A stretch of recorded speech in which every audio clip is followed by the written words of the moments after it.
магия, волшебство и регулярные тренировки. Узнаем, как стать иллюзионистом и удивлять народ своими фокусами. Обычно интервью берут уже у состоявшихся звезд, а я решил, что лучше пообщаться с будущим великим шоуменом, пока к нему не выстроилась очередь из журналистов и поклонников. Знакомьтесь, это Матвей. Совсем недавно он пополнил ряды иллюзионистов. На самом деле, если в каждой карточке провести вот так огнем, то на ней появится баланс.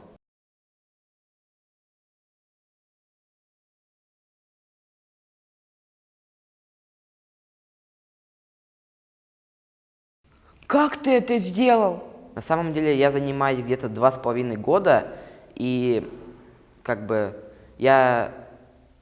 тяжело сказать на самом деле, сколько вот нужно, чтобы научиться примерно 5 фокусам. Наверное, чтобы 5 фокусам надо научиться хотя бы недельку надо потренироваться, и каждый день их главное показывать.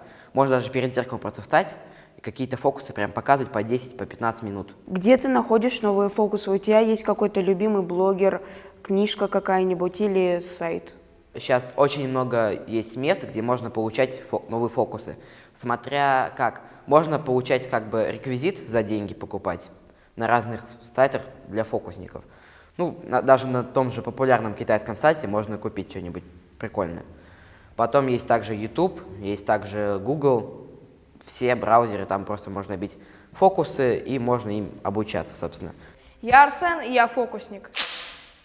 Дама пики, которую можно превратить на ваших глазах в настоящие деньги.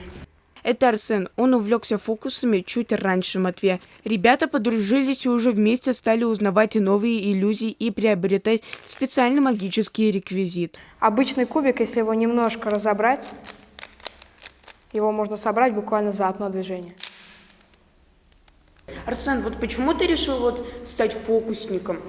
Там многие хотят стать блогерами, геймерами. На самом деле это очень развивает мелкую моторику рук, даже вот эти все штучки, они очень развивают ее и помогают стать реально крутым. Помогают тебе фокусы, списать на контрольных и так далее? Нет, на самом деле на контрольные я не списываю, я заучиваю сам. Да, фокусы очень помогают в жизни, то есть с помощью них очень много связей можно установить, с кем-нибудь познакомиться, очень все помогает. Вот ты классно перекидываешь монетку. Сколько ты этому обучался?